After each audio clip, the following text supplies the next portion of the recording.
I got into the program. I don't know if you're aware of the program, but it's called Empowering the State, which is a collaboration between University of Maryland and University of Maryland Baltimore and University of Maryland College Park.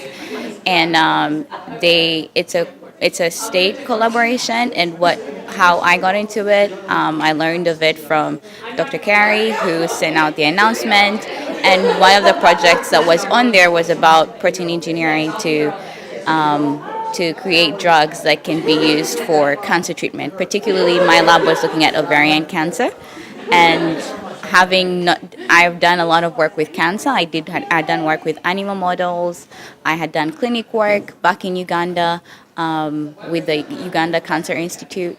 And so, just thinking about more along the cancer line, it piqued my interest. I hadn't done any work with drug delivery, drug creation. So I thought this would be a good opportunity for me to kind of expand my skills and while still remaining within the cancer framework. All the research I've done before has been a learning experience that there's no path ahead, there's no future for medicine without research. It's good, it's great that we help patients on a day-to-day basis in the clinics, but without research we can't take medicine to the next level. As a physician, it's easy to prescribe drugs, it's easy to and then as a patient or as a member of the public, it's also easy to critique people on how expensive drugs are, or why isn't there a drug that can do this? But my experience this summer taught me just how much work it takes to get to the point where you can actually have a drug on the market for patients to consume.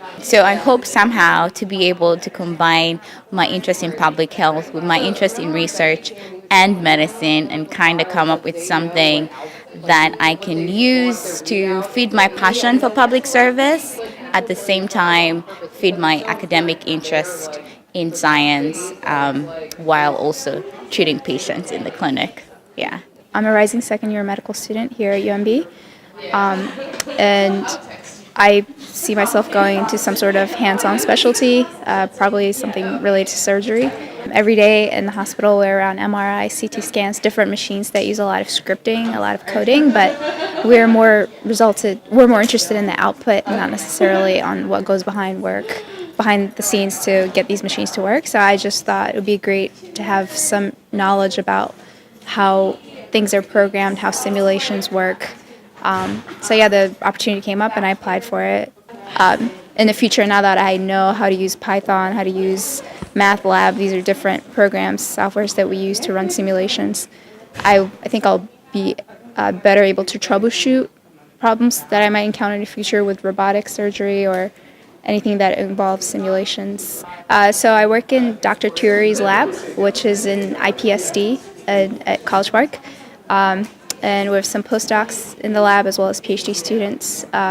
From their perspective, these are people who do a lot of scripting, a lot of writing codes, and they don't really know they don't have to know much about the biological side of things, like what is a DNA, what is a protein, what causes what certain clinical diagnosis or the manifestation of a disease. So when they work with DNA, they strictly see it as some sort of system that and not really in the context of biology and medicine. So I think I've been able to put a little bit of that into my work and show them that side of it. So I've definitely learned a lot more from them they've learned from me, but I think is somewhat of a two-way street there as well.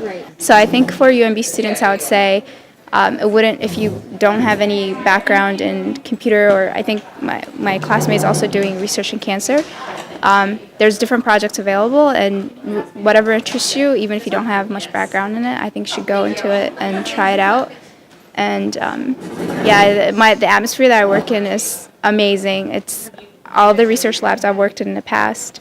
The PIs have been a little bit older, which is great, but the lab I work in right now, everyone I think is like under 35. It's just a very little Silicon Valley and College Park sort of. So I think it's a good experience to sort of have that interprofessional collaboration over the summer.